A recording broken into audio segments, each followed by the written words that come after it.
ठंडी ठंडी हवा रहमतों की चली बन के वाज़े करम मुस्तफा आ गए सुभान अल्लाह।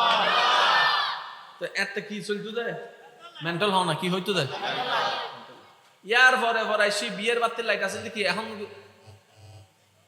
খবরদার বই মিস কল মারে ফেলার কেন আচ্ছা গিয়া এত লাইট আছে দি এত আরা বুড়ো দেখতে দেখতে ইনলে লাইট মো আছে এত তোর বলন না লোক টুললে কুলিয়ে রেন্ডে ভিতরে তো লাইট দেখতে এজন্য মাথার তো ছোট হইলে আরো জোর হন জানো না আলাদা বাবরটি আতাইলে ব্যবসা নয় ব্যবসায়ীন বুঝো না পরিবত এনটি আছে বিদেশ গই গো হামই তো নো ভাই বিদেশের ফাকফু করবে কিন জানাম পরিব বলে জানো না আলাদা বুঝো না আলাদা আরা বেগিন জানি মুসলমান কলে নামাজ খায়রা হয় জানি হয় ওয়াক্ত হারা হইন জানি হন ওয়াক্ত হতরা হাতিয়ান জানি হন ওয়াক্ত বিদি কেঙ্গরি ফরম পরিবিন জানি হন রাহাত কেলে ফরম পরিব জানি রুকু দোয়া কি জানি সিজদা দোয়া কি জানি তাসবিহ দোয়া কি জানি আত্তাহিয়াতু জানি সানা জানি ফাতিহা জানি তো জানানোর পরও বাকফার কেলে তাই গেলাম নামাজ জানি ঠিক আছে বুঝিন না পারি আইও না জি আমি বেশিক্ষণ জ্বালাইতাম না কিন্তু যতক্ষণ জ্বালাইম আল্লাহ এবং নবীর মহব্বতে জ্বালাইম তো ইনশাআল্লাহ জ্বলতে রাজি আছেন না জ্বলতে রাজি আছেন না একবার মহব্বত লইরা বেগুনি মিলি দরুদ শরীফ পড়েন চাই আল্লাহুম্মা সাল্লি আলা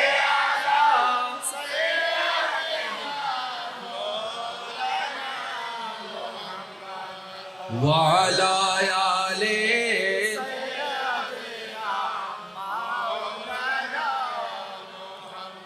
উচ্চ আওয়াজ একবার বলেন মারহাবা মুরব্বি যারা আছেন সবাই চুপ করে বসে থাকেন আপনাদের আজকে আওয়াজ করার কোনো দরকার নাই আপনাদের পক্ষ থেকে আমরা নাতি যারা আছে তারাই যথেষ্ট যুবক ভাইয়ের আওয়াজ দিয়ে বলেন না কারণ দাদা যদি ঠিক বলতে যায় আর দাঁত একটা ফইরা যায় তাহলে তো আবার জামিলা আছে এত দাদি তো জানালে লড়াইব অসুখ যে হামখানে গুজু তুই ঠিক না বেটে খাও না যুবক সকল প্রস্তুত আছেন না যুবক সকল প্রস্তুত আছেন না ওখান সে ইয়া রাসূলুল্লাহ না না আর কেন জন্য ইয়া রাসূলুল্লাহ ইয়া রাসূলুল্লাহ ইয়া রাসূলুল্লাহ ইয়া হাবিবাল্লাহ পুকারো ইয়া রাসূলুল্লাহ ইয়া উচ্চ আওয়াজ একবার বলেন মারহাবা এবার মনোযোগ তাহলে প্রত্যেকটা জিনিসের একটা ব্যাকগ্রাউন্ড আছে আপনারও ব্যাকগ্রাউন্ড আছে আমারও ব্যাকগ্রাউন্ড আছে ব্যাকগ্রাউন্ড ছাড়া কখনো রাউন্ড হয় না প্রত্যেকটা বর্তমানের একটা ভবিষ্যৎ আছে আওয়াজ দিতে হবে রে ভাই প্রত্যেকটা ঘটনার পিছনেও একটা ঘটনা থাকে তা আমরা ঘটনা নিয়ে রটনা করি যার কারণে রটনাটা আরো বেশি ঘটনা হয়ে যায় সমাধানের পর্যন্ত আসে না ঝামেলাই থেকে যায় কত মামলা আজকে আপনার আদালতের মধ্যে কত মামলা আছে দেখে আসুন মামলা চলতেই আছে কালো দাড়িওয়ালা সাদা দাড়িওয়ালা হয়ে গেছে সাদা দাড়িওয়ালা কবরে চলে গিয়েছে এখনো মামলার কোনো সমাধান হয় নাই কারণ কি আমরা সব সময় ঘটনা নিয়ে লাফাতে থাকি ঘটনার শুরুটাতে যদি আমরা গোড়ায় পৌঁছাতে পারতাম প্রত্যেকটা সমস্যার ম্যাক্সিমাম সমাধান হয়ে যেত ইসলাম কি আমরা জানি ইসলাম মানে একটা ধর্ম ধর্ম জিনিসটা কি মনোযোগ আছে তো সবার ভাইয়ারা ধর্ম জিনিসটা কি একটু চলুন উলামায়ে কেরামের দোয়াকে সাথে নিয়ে মুরব্বিদের দোয়াকে সাথে নিয়ে একটু বুঝার চেষ্টা করি ধর্ম হচ্ছে এমন একটি বিধান যেটাকে ধারণ করা হয় সুবহানাল্লাহ বলেন যেটাকে ধারণ করা হয়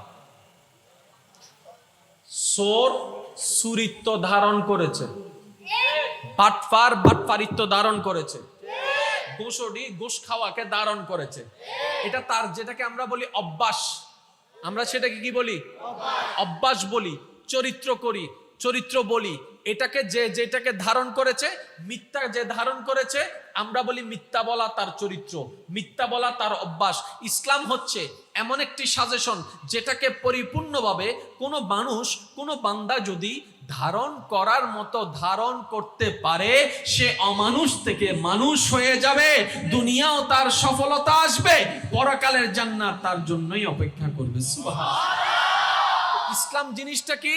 একটা সাজেশন। বলবেন ইসলাম জিনিসটা কি? জোরে বলতে হবে কি? গাইডলাইনার, সাজেশন, যে আপনাকে আদেশ নিষেধ ভালো মন্দর পরামর্শ দিবে। পালন করবেন কি করবেন না সেটা আপনার আমার ব্যক্তিগত ব্যাপার। দিবেন। ইসলাম বলেছে উপযুক্ত হলে বিয়ে করো, এটা যেমন আদেশ দিয়েছে, কাকে কাকে বিয়ে করা যাবে না সেটাও নিষেধ করে দিয়েছে। অমুককে তুমি বিয়ে করতে পারবা না, অমুককে তুমি বিয়ে করতে পারবা না, অমুককে তুমি বিয়ে করতে পারবা না, ফুফিকে তুমি বিয়ে করতে পারবা না, খালাকে তুমি বিয়ে করতে পারবা না, আপন বোনকে তুমি বিয়ে করতে পারবা না, দুধ বোনকে তুমি বিয়ে করতে পারবা না। এবার আমরা বললাম বিয়ে করব তো করব কাকে? এবার ইসলাম বলে যে আমি যাদেরকে নিষেধ করেছি তারা ছাড়া যা আছে ওখানের মধ্যে দেখো, ওখানের মধ্যে দেখো, ওখান থেকে খুঁজে তুমি বিয়ে করার জন্য প্রস্তুতি নাও। এবার আমরা বললাম ইসলামকে, ও ইসলাম, বিয়ে তো একদিনের নয়, 2 দিনের নয়, 1 সপ্তাহের নয়, এটা কোনো কন্ট্রাক্ট ম্যারেজ নয়। আজকে ভালো লাগলো রাখলাম, কালকে ভালো লাগলো না ফেলে দিব। আমি বুঝবো কিভাবে? মানুষকে তো যখন আমরা বিয়েতে দেখতে যাই, বিয়ের আগে যখন দেখতে যাই, চেহারা না দেখি, ভিতরের চরিত্র তো দেখি না, চেহারা না দেখি, তার ভিতরের মনের অবস্থা তো জানি না। এখন একটা মানুষকে না জেনে না বুঝে কিভাবে আজীবন সংসার করব? সে আমার সংসারের জন্য, আমার পরিবারের জন্য কতটুকু ভালো হবে, কতটুকু মেন্টালিটি হবে, কতটুকু ফ্রেন্ডলি হবে, আমি কিভাবে জানবো? ইসলাম বলে এটারও সমাধান আমরা তোমাকে দিয়ে দিচ্ছি, আমরা তোমাকে দিয়ে দিচ্ছি। সুবহানাল্লাহ বলেন না? আমরা তোমাকে দিয়ে দিচ্ছি। এবার ইসলাম কিছু নির্দেশনা দিয়ে দিলেন, বলে যে এই এই এই গুণগুলোকে তোমরা তালাশ করো। তবে এই এতগুলা গুণের মধ্যে সবচাইতে যে জিনিসটাকে প্রাধান্য দেবা, এটার নাম হচ্ছে তাকওয়া। সুবহানাল্লাহ। যার মধ্যে তাকওয়া আছে, টাকা থাক না থাক দেখিও না, পরিবারে কি আছে নাই দেখিও না, যদি তোমার রবকে সে ভালোবাসে, তোমার নবীকে সে ভালোবাসার মতো ভালোবাসে, এতটুকু গুণ যদি থাকে, তাকে বিয়ে করে ফেলো, তাকে বিয়ে দিয়ে দাও, তাকে বউ বানিয়ে ঘরে নিয়ে আসো।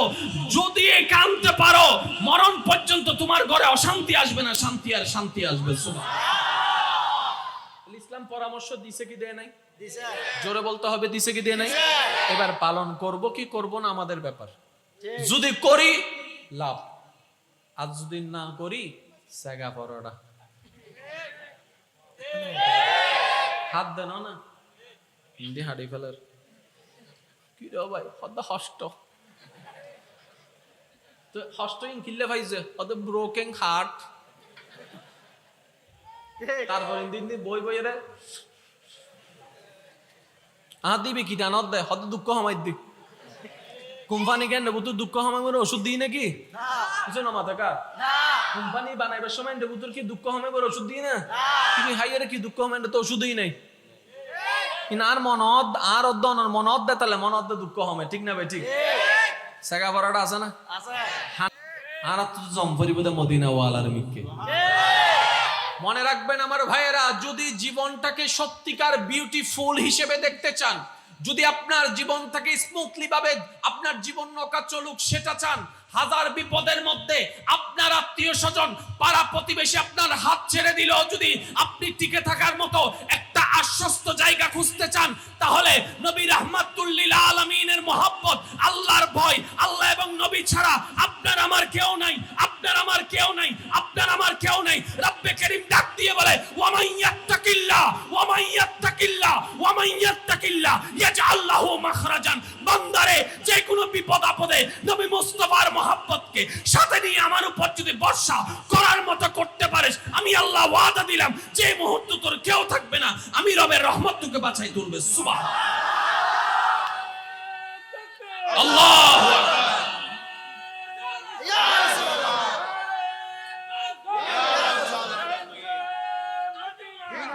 উচ্চ আওয়াজ একবার বলেন মারহাবা।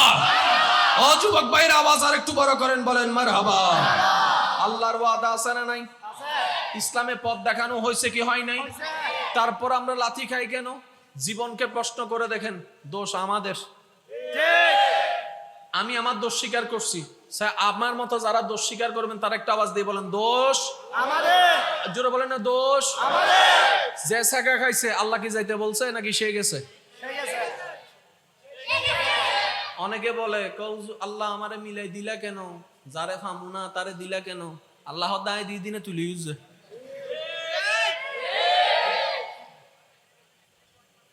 হষ্ট ফার ফালার আর হতা বাস্তব জিনিসই তো উনম ফরিব ভাই, তিতে লাগিলেও তো ওষুধ দিব হম ফরে। আল্লাহ হক দে গার্লস স্কুলের সামনে নাই দিতাম হইলাম দে না তোরে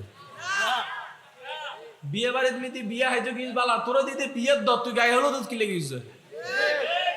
আচ্ছা দরদাতে কি গায়ে হলো দুধ না বিয়ের আর আরেন্ডে বিয়ের দাও না আরেন্ডে কি দে নমত কাট কি দে জোরা হ না বিয়ের দে দে এন্ডে গায়ে হলো তো দর দিই না কুট্টুর কুট্টুর কুট্টুর করে এন্ডে গিলে তার গুদ দে এন্ডে বলে আবার বলে ড্যান্স উপ শুরু হয় যদি ড্যান্স না চাইতে ফাঁকা ফাঁকা বেড়ে চাপ দে তারপরে এন্ডে নাম্বার দেয়া দিয়ে চলেন না হতা চলেন না সম্পর্ক করেন না 6 মাস বাদে হদে you get out I am get out তুই কে যা আই কে যাই ইভেন নাম দিন আর কি সেগা বড়টা কি বড়টা জোর হ না কি বড়টা ও যুবক ভাই কল সেগা হাইবের ইচ্ছা আছে না সেগা হাইবের ইচ্ছা আছে না ফেমন মিতি তু কাহিরা হষ্ট হইবের ইচ্ছা আছে না বলে একখান জায়গা প্রেম করো জীবন তু কাহিতন ই বলে নবী মুস্তাফার ওয়ারে প্রেম করো আল্লাহর ওয়ারে প্রেম করো হন তু কাহিতন বুঝিবে চেষ্টা করো ভাই তুই চাইলে পারিবে অসম্ভব কিছু ন তুই চাইলে পারিবে আল্লাহ আমাদের সবাইকে বুঝার তৌফিক দান করুন অনেকে মনে আমার কথায় রাগ করছেন কান ফুসাফুসি শুরু হয়ে গিয়ে হদিন থেকে আর হর আল্লাহ আমি আপনাকে বলছি না আমি আমাকে বলছি আমাকে বলার মাধ্যমে আপনাকে শোনাচ্ছি একটু খেয়াল করবেন যুবক ভাইয়েরা আমি বেশিক্ষণ ডিস্টার্ব করবো না 10 মিনিট তারপর আমি শেষ করে দিচ্ছি আপনাদের অনেক দূর থেকে এসেছেন কষ্ট হয়ে যাবে না রাত হয়ে গেলে আপনাদের কষ্ট হয়ে যাবে না একটু খেয়াল করেন তাহলে প্রত্যেকটা কিছুর একটা সিস্টেম আছে যদি সিস্টেম আমরা মানি আমাদের লাভ যদি না মানি লস আমাদের জোরে বলতে হবে লস আমাদের আপনি জানেন বেশিরভাগ মানুষের এখন কিডনিতে কি হচ্ছে এতো তো হ্যাঁ জোরে বলেন কি পাতা এটাও আমাদের ভুলের কারণে হচ্ছে ডাক্তারের কাছে গেলে ডাক্তার একটা কমন আমাদেরকে পরামর্শ দেয় সেটা কি বেশি বেশি কি খাও মাশাআল্লাহ কি খাও বেশি বেশি কি খাও পানি খাও এইটা ডাক্তারে পরামর্শ দিচ্ছে ইসলামের কথা বলছি না ডাক্তারে পরামর্শ দিচ্ছে বেশি বেশি পানি খাও সেটা তোমার হেলথের জন্য ভেরি গুড খুব ভালো হবে এটা তোমার হেলথের জন্য খুব কার্যকরী এবার সত্যি করে বলেন আমরা কি খাই সিবি দইলেও তো না হয়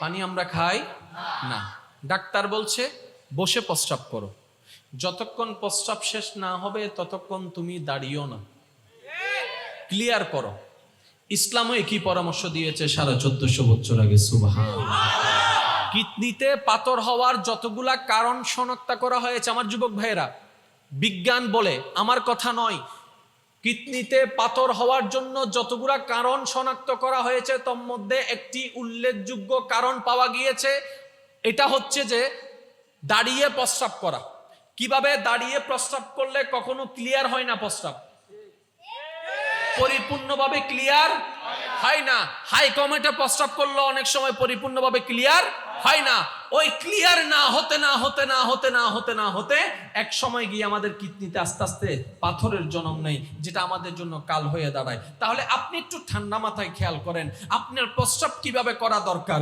ইসলামের মধ্যে দেওয়া আছে কিভাবে বসা দরকার ইসলামের মধ্যে দেওয়া আছে কিভাবে ঘুমানো দরকার ইসলামে দেওয়া আছে কোন ক্যাটাগরি আপনার জন্য ভালো ইসলামে দেওয়া আছে কিভাবে খাওয়ার শুরু করলে আপনার জন্য ভালো ইসলামে দেওয়া আছে কতটুক খেলে ভালো সেটাও দেওয়া আছে আর একটু জোরে আগের যুগের মানুষ সুস্থ বেশি না এই যুগের মানুষ আপনারা যেটা বলবেন আমি সেটাই নিয়ে আগাবো এই যুগের মানুষ বেশি সুস্থ না আগের যুগের এখন আপনাকে যদি কারণ জিজ্ঞেস করা হয় আপনি আমি যে জিনিসটা প্রধান কারণ হিসেবে বলবো সেটা হচ্ছে ইতারা কি ফরমালিন নামুন নীল না প্রথম কথা আমরা এটাই বলবো ওরা তো ফরমালিনের নাম শুনেনি আমরা তো ফরমালিন খাইতেছি অলরেডি আমি মাঝে মধ্যে ভাবি এই খাওয়ার মধ্যে যতগুলা বিষ আমাদের খাওয়ার মাধ্যমে ঢুকতেছে এই দেহটা আল্লাহ বানাইছে বলে মনে হয় এতদিন ঠিক আছে যে নইলে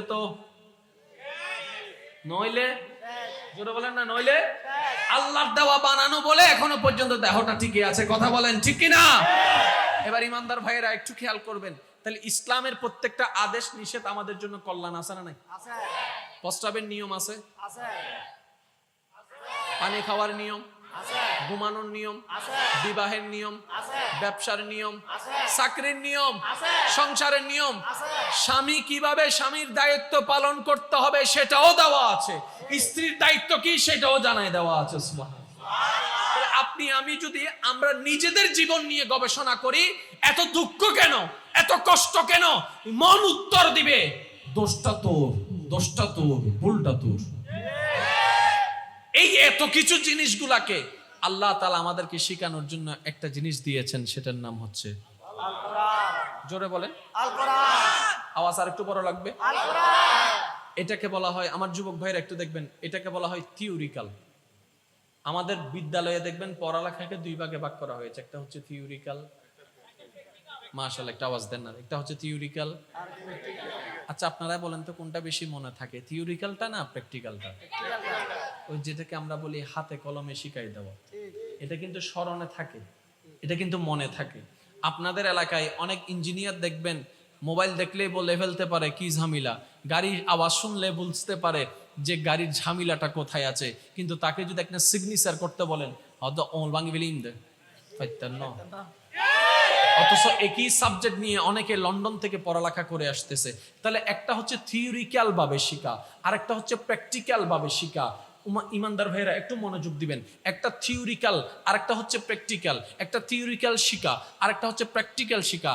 আমাদের মানব জীবন যদি গবেষণা করি, আমাদের থিওরিক্যালের চাইতে প্র্যাকটিক্যালটা একটু মনে থাকে বেশি, থিওরিক্যালের চাইতে প্র্যাকটিক্যালটা বুঝতে সহজ হয় বেশি। এবার কোরআনটা আল্লাহ দিলেন কাদের জন্য? আমাদের জন্য। লাভটা কি? আমাদের জীবনটা যেন সুন্দর হয়। কোন জীবন? ফিদ দুনিয়া ওয়াল আখিরা। দুনিয়া যেন আমাদের জন্য সুন্দর হয়, আখিরাতও যেন আমাদের সুন্দর হয়। সংসার জীবনও যেন সুন্দর হয়, জান্নাতের রাস্তাও যেন সুন্দর হয়। ব্যবসা জীবনও যেন সুন্দর হয়, সওয়াবের পাল্লাও যেন সুন্দর হয়। আমাদের যেন দুই জীবন সুন্দর হয়, সেজন্য আল্লাহ আমাদেরকে একটা কোরআন দান করলেন। এবার সেই কোরআন তো অনেকে পড়তে জানবে, অনেকে তো পড়তে জানবে না, অনেকে তো বুঝতে পারবে, অনেকে তো বুঝতে পারবে না। এবার মানব জীবনের একটা ইতিহাসে দেখা যায় থিওরিক্যালের চাইতে প্র্যাকটিক্যাল জিনিসটা তাদের মনে থাকে বেশি, বুঝতে সহজ হয় বেশি। এবার আল্লাহ বান্দাদেরকে কতটুকু ভালোবাসে একটু খেয়াল করে দেখুন। আল্লাহ বান্দাদেরকে জান্নাতে দেওয়ার জন্য, বান্দারা যেন আমলগুলা করতে পারে সেটা সহজ হওয়ার জন্য আল্লাহ কোরআন নাজিল করে দিলেন। ইকরা বিসমি রাব্বিকাল্লাযী খালাক বলে আল্লাহ কোরআন নাজিল শুরু করে দিলেন। এবার সেই কোরআনটা নাজিল হতে লাগলো, নবী রাহমাতুল লিল আলামিন বলতে লাগলো। এবার আমার আল্লাহ এই থিওরিক্যাল কোরআনটাকে সহজ জনসমুখে বাস্তবতার সাথে বুঝাই দেওয়ার জন্য নবী রাহমাতুল লিল আলামিনকে এমন ভাবে সাজাই দিলেন, নবীর সারা জীবনের চরিত্র মোবারক কোরআনের প্র্যাকটিক্যাল। সুবহানাল্লাহ। এটা থিওরিক্যাল, আমাদের নবীর জীবনী প্র্যাকটিক্যাল। এই কোরআনে যা যা আছে নবীর জীবনীতে কথার মধ্যে তা তা আছে। আরেকটু জোরে বলেন না। এবার বলেন কোরআনের মধ্যে নামাজ আছে না নাই? আকিমুস সালাত আছে না নাই? এবার সেই নামাজটা যখন আল্লাহ আদেশ দিলেন, ইমানদার ভাইয়েরা একটু মনোযোগ দিবেন, আল্লাহ আদেশ দিলেন আমাদের জন্য করাটা বাধ্যতামূলক হয়ে গেল। এবার নামাজটা কি?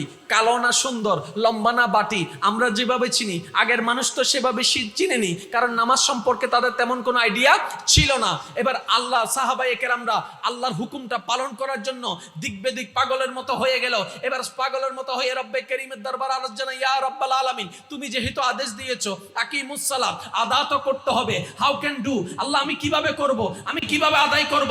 রব্বে কারীম বলে আমার নবী রাহমাতুল লিল আলামিনের দরবারে চলে যা, আমার নবী মুস্তাফার দরবারে চলে যা। সাহাবায়ে কেরাম মুস্তাফা রাহমাতুল লিল আলামিনের দরবারে চলে গেল। এবার নবী বলে, এই আমার সাহাবারা, ও আমার সাহাবারা, আমি যেভাবে করি তোমরা সেভাবে করো, নামাজ হয়ে যাবে। সাল্লু কামা রাআইতুমুনি উসাল্লি, আমি যেভাবে করি সেভাবে করো।